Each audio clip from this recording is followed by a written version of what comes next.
So, that gave me, after my month or a little bit more of leave, then I had 45 more days to kill. So I decided I was not going to show up, and that I would, so I just kind of hang out.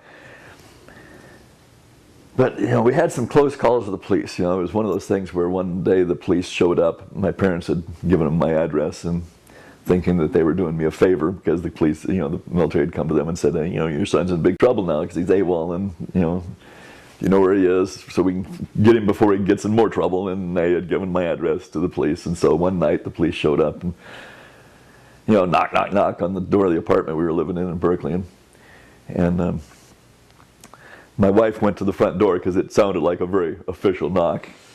They don't have the same kind of friendly knock that your buddies have, who mostly would just walk in and out. It was actually, I was sharing the apartment with some Chicanos who were part of this group called the Brown Berets, which was kind of like the Chicano version of the Black Panthers. And also an artist from England. So there's like 3 bedrooms in the apartment, and we were housemates, and so we were used to people coming in and out, and I was kind of hanging with the radicals at that point.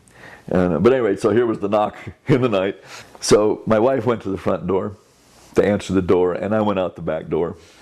And as I jumped out of the fence, over the fence to get out of the yard, the guy who was supposed to be covering the back door, who was a little slow getting around there, jumped into the yard.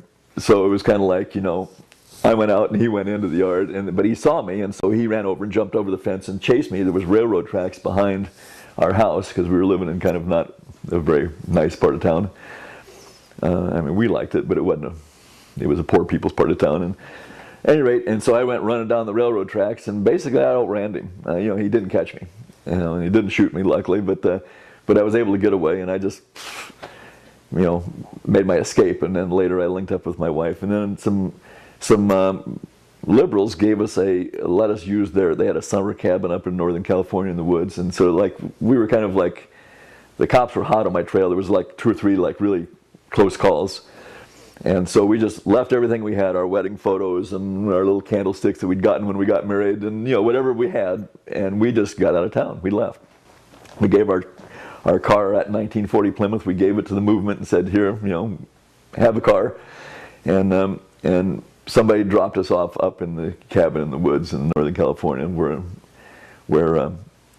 we lived for like another month or 2. The summer of '68, part of it I spent in this cabin and then hiding in the woods. It was kind of nice, which gave me more time to think and everything like that. And then when it was time, we hitchhiked down and in preparation for turning myself in.